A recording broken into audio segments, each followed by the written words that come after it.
So heading towards the expenditure method of the national income, right? Note down the components of the expenditure method.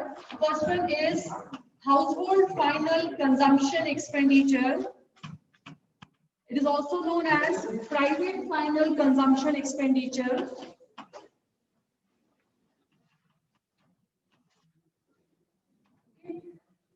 Second is government final consumption expenditure.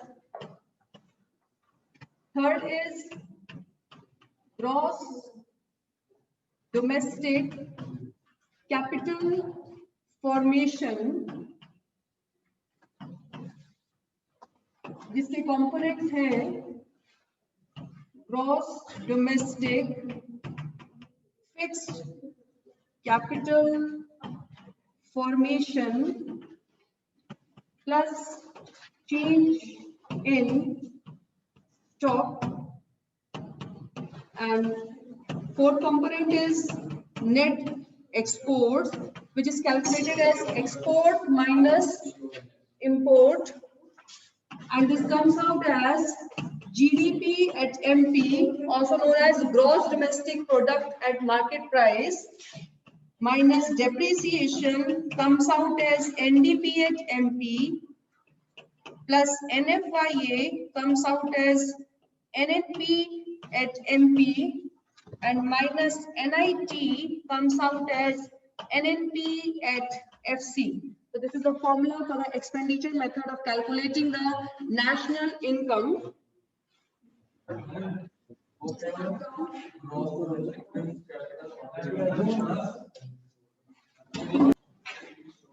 So just see this expenditure method. इसके components कौन-कौन से हैं? First one component of the expenditure method is household final consumption expenditure. इस method में हम सारे के सारे जितने एक्सपेंडिचर होते हैं इकोनॉमी में उसको कैलकुलेट करते हैं। सबसे पहले आता है हाउस होल्ड, यानी कि सभी के सभी हाउस होल्ड जितने भी देश में घर है, इंडिविजुअल्स हैं, अपने परिवार के ऊपर कितना पैसा खर्च करते हैं, खाने के ऊपर, सर्विसेज के ऊपर, घर बनाने के लिए, फर्नीचर लेने के लिए, एसी के लिए, जितना भी हम खर्चा करते हैं अपनी लाइफ को जीने के लिए, घूमने जाते हैं, होटल में खाते हैं, ये सभी का सभी खर्चा ये आता है house hold final consumption expenditure में। सबसे टॉप पर एक खर्चा लिया गया है क्योंकि सबसे ज्यादा खर्चा होता है ये ना, कुछ भी हो जाए कंजम्पशन कभी भी खत्म नहीं होता। हाँ, कितने बुरे हालात थे कोरोना में, लेकिन तब भी जो है दुकानें खुली रही, किसकी, ये दवाइयों की, और प्रोविजन स्टोर खुले रहे। तो ये जो पहला जो कंपोनेंट है एक्सपेंडिचर मेथड का वो क्या है, house hold final consumption expenditure.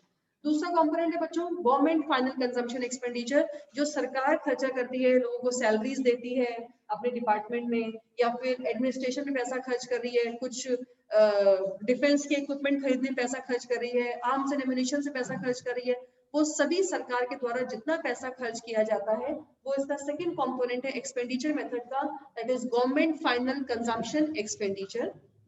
Third one component is gross domestic capital formation, यानी कि अपनी देश की बाउंड्री लाइन में कितना कैपिटल फॉर्म हुआ है, यानी कि कितनी नई बिल्डिंग्स, नए घर, ये क्या कहते हैं हाईवेज, या फिर वो होते हैं फ्लाईओवर्स, कितने बने हैं एक साल के अंतर्गत, नए घर, नई बिल्डिंग्स, वो सब इसमें आता है ग्रॉस डोमेस्टिक कैपिटल फॉर्मेशन।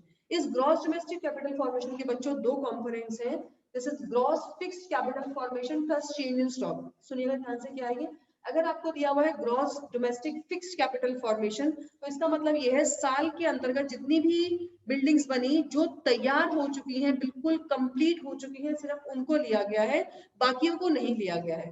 लेकिन ऐसा नहीं है, भले ही कोई अंडर प्रोसेस है, अभी नहीं तैयार हुई है, एट द ईयर एंड, जब भी हमने ईयर एंड किया, भले 31 मार्च को किया, भले 31 दिसंबर को किया, जितना हमारे पास में जितनी बिल्डिंग बन चुकी है उसको भी हम लेंगे, उसके अंदर क्या करते हैं, इसमें ऐड करते हैं चेंज इन स्टॉक, यानी कि closing stock minus opening stock, last में कितना स्टॉक बचा है माइनस स्टार्टिंग में कितना हमारे पास में स्टॉक था जहां पे कंस्ट्रक्शन हो रहा था। समझ में आई बात?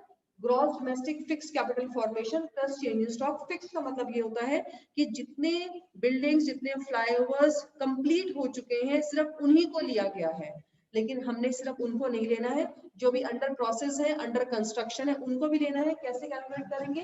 प्लस चेंज इन स्टॉक से।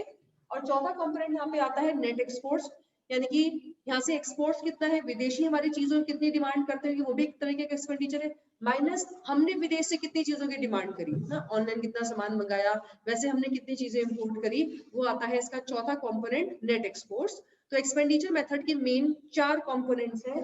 पहला हाउसहोल्ड, हाउसहोल्ड कितना पैसा खर्च करते हैं, सरकार कितना पैसा खर्च करती है, नई कितनी कैपिटल फॉर्म हुई है ना, जितनी, और इसमें हमने क्या लेना, सब कुछ लेना, जितनी तैयार है वो भी और जितनी अंडर कंस्ट्रक्शन है वो भी। और चौथा कंपोनेंट है नेट एक्सपोर्ट्स, यानी कि एक्सपोर्ट माइनस इंपोर्ट। ये चारों कंपोनेंट जोड़ करके हमारे पास में आता है जीडीपी एट एमपी। ऐसे ही इनकम मेथड में क्या आता था, ऑपरेटिंग सरप्लस, कंपनसेशन और मिक्स्ड इनकम जोड़ के एनडीपी एट एफसी, क्योंकि वहां पर डेप्रिसिएशन और का कॉन्सेप्ट नहीं था, एनआईटी का कॉन्सेप्ट नहीं था। वैल्यू एडेड से क्या आता था, GDP at MP, value of output minus intermediate consumption. यहाँ तक आपको पहले क्वेश्चन लेकर के आना है, उसके बाद आपको कहीं भी वो घुमाने के लिए कह सकते हैं। हो सकता है आपसे इसके बाद में नेशनल इनकम पूछे, हो सकता है आपको इसके बाद में एनडीपी एट एमपी पूछे, एनएनपी एट एमपी पूछे, कुछ भी पूछ सकते हैं। जो कल आपको मैंने 3 फॉर्मूले लिखवाए थे अलग से, वो आप इसके बाद में यूज करते हैं। जैसे अगर आपसे कहा गया है कि आप ग्रॉस से नेट में कन्वर्ट करिए, तो आप माइनस डेप्रिसिएशन कर देंगे। बाकी कहा है कि बस एनडीपी एट एमपी का, आप खाली से ग्रॉस को नेट में कन्वर्ट करेंगे। जितना आपसे काम कहा जाए उतना आप इसमें कर लेंगे। ग्रॉस को किसमें कहा है, डोमेस्टिक को किसमें कहा है, एमटी को किसमें कहा है, नहीं कहा तो आप इसका इसमें ही ध्यान दीजिए। जो मेन आपने समझना है वो यहाँ तक आपने जो है क्वेश्चन को लेकर के आना है। इसके बाद आप उन 3 फॉर्मूले आपको मैंने कल अलग से बॉक्स में लिखवाए थे, उनसे आप कहीं पर भी इस क्वेश्चन को मूव कर सकते हैं। ओके, तो ये सबसे इंपॉर्टेंट पार्ट है कि आपने इस क्वेश्चन को पहले यहाँ तक लेकर के आना है। तो ये हमारा एक्सपेंडिचर मेथड, इसमें से हम डेट माइनस करेंगे तो आएगा NDP at MP, plus NFI करेंगे तो आएगा एनएनपी एट एमपी, और माइनस एनआईटी करेंगे तो आ जाएगा एनएनपी एट एफसी। और इस तरीके से हम नेशनल इनकम को कैलकुलेट करेंगे। पर जरूरी नहीं आपसे नेशनल इनकम पूछी जाए, हो सकता है आपसे कुछ और कंपोनेंट भी वो पूछ सकते हैं, कुछ और भी पूछ सकते हैं। All of us see question number 27, in which we have to calculate GNP at MP by the expenditure method. Here it is written by the expenditure method. Maybe in the exam it is not written by the expenditure method. By yourself you have to judge which formula you have to use. It is not compulsory. It will be written in the question paper. Solve by the income method. Solve by the expenditure method. By yourself you have to judge which components are complete and that formula I have to apply. So just see this GNP at MP. First of all, the first component is personal consumption expenditure. क्या है ये? Household final consumption expenditure. तो इसको हम लेंगे ये personal consumption expenditure short form लिख लीजिए. This is 27,500. Next is government final consumption expenditure. This is 3,000. Next is gross domestic fixed capital formation. ये आपको फिक्स्ड कैपिटल फॉर्मेशन दिया है, मतलब आपके पास में जो चीजें तैयार थी एट द ईयर एंड सिर्फ उन्हीं को लिया गया है, लेकिन हमने क्या करना है, इसमें चेंज इन स्टॉक को ऐड करना है। कितना है change in stock? Fall in stock दे रखा है ना, यानी कि दिस इज, यहाँ पर ओपनिंग स्टॉक ज्यादा होगा, क्लोजिंग स्टॉक कम होगा, इसलिए उन्होंने फॉल इन स्टॉक कर दिया। इसको हम माइनस में ले लेंगे, minus fall in stock. This is 2500 minus, Yuvraj चुप हो जाइए जरा, बोले जा रहे अब क्लियर हो गई है। 2200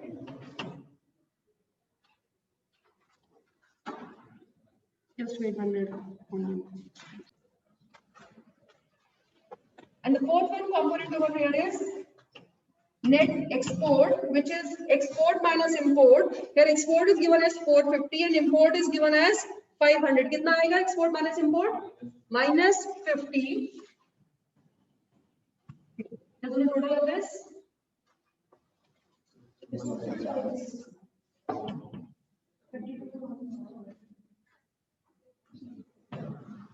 It's 32,650. क्या है ये? GDP at MP. Okay? क्या आप इसको करने के लिए कहा गया है? GNP at MP, यानी कि आपने सिर्फ डोमेस्टिक को नेशनल में कन्वर्ट करना है। क्या कहते हैं डोमेस्टिक को नेशनल में कन्वर्ट करने के लिए? कल लिखवाया था मैंने, प्लस NFIA। आप net factor income from abroad को ऐड करेंगे, which is given as minus 250. So you will get 32,400 as GNP at MP. Yeah. Okay. So this is your question number 27. जैसे question number 40 in the miscellaneous, here you have to calculate GNP and MP by both the methods, income and expenditure. So first we will take the income method. In the income method, we need first of all compensation of employees, which will be the total of wages and salaries plus employers' contribution, which is 520 plus 100. Okay, this is compensation of employees, wages and salaries plus employers' contribution. ठीक है, तो ये आपका हो जाएगा 620. अगर suppose करें यहाँ पे आपको एम्प्लॉइज कंट्रीब्यूशन दिया है तो आप उसको नहीं लेंगे क्योंकि एम्प्लॉय का ऑलरेडी इसमें जुड़ा हुआ होता है वेजेस एंड सैलरीज में. इवन अगर आपको वेजेस एंड सैलरीज के साथ में एम्प्लॉइज का दिया है तो आप नहीं लेंगे, भले एम्प्लॉयर का नहीं, आप उसे ही कंपनसेशन में एम्प्लॉइज एज्यूम कर लेंगे. एम्प्लॉयर का लेना है, अगर वेजेस एंड सैलरीज दिया होगा तो कंपनसेशन नहीं दिया तो लेकिन एम्प्लॉय का नहीं लेना है क्योंकि वो ऑलरेडी इसमें इंक्लूडेड है. This 620. Then the next component is mixed income, जो कि नहीं है उसको nil मान लीजिए. Third is operating surplus, which is given as 190.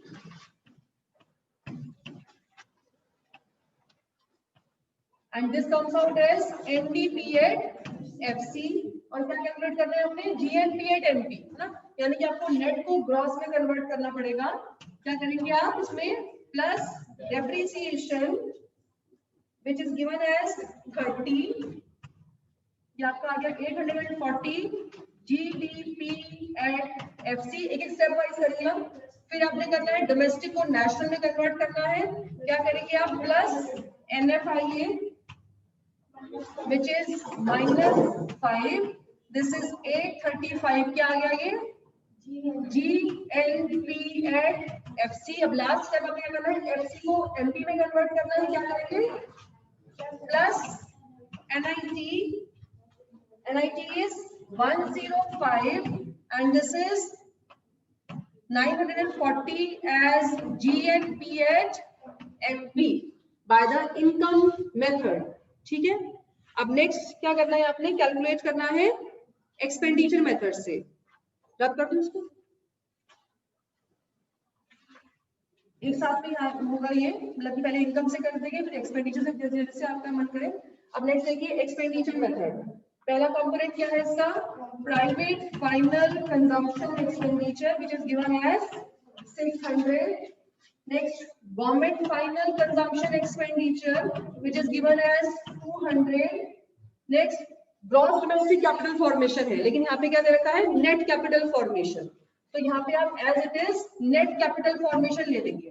ठीक है, वही चीज है, बस वो ग्रॉस में दिया था, ये नेट में दिया है, आप इसे ही ले लेंगे. कितना आएगा ये? 100. और चौथा कंपोनेंट क्या है? Net export, which is given as 15. Total करेंगे 915. ये आपका आएगा NDP एट MP. ध्यान दीजिएगा, वैसे अगर हम यहाँ पे ग्रॉस डोमेस्टिक कैपिटल फॉर्मेशन लेते हैं तो आता है GDP एट MP. लेकिन अगर आपने यहाँ पे नेट डोमेस्टिक कैपिटल फॉर्मेशन लिया है या नेट कैपिटल फॉर्मेशन लिया है तो क्या आएगा आपका? NDP at MP. ये ध्यान रखिएगा इस चीज को बहुत ज्यादा. अब आपसे आंसर किसमें पूछा गया है? ग्रॉस पे. तो नेट को ग्रॉस में कन्वर्ट कर सकते हैं हम. कैसे? Plus debt. डेट कितना है? 30. 945 क्या आ गया ये? GDP at MP. अब क्या करना है? हमने क्या निकालना है? GNP एट MP. डोमेस्टिक को नेशनल में कन्वर्ट करेंगे, क्या करना पड़ेगा? Plus NFIA -5. ये आपका आंसर आ गया 940 एज GNP एट MP. अगर आपसे एक ही चीज पूछी गई है तो दोनों मेथड में से आपका आंसर सेम आएगा, यानी कि आप वहीं के वहीं चेक कर सकते हैं कि हाँ मेरा आंसर ठीक है.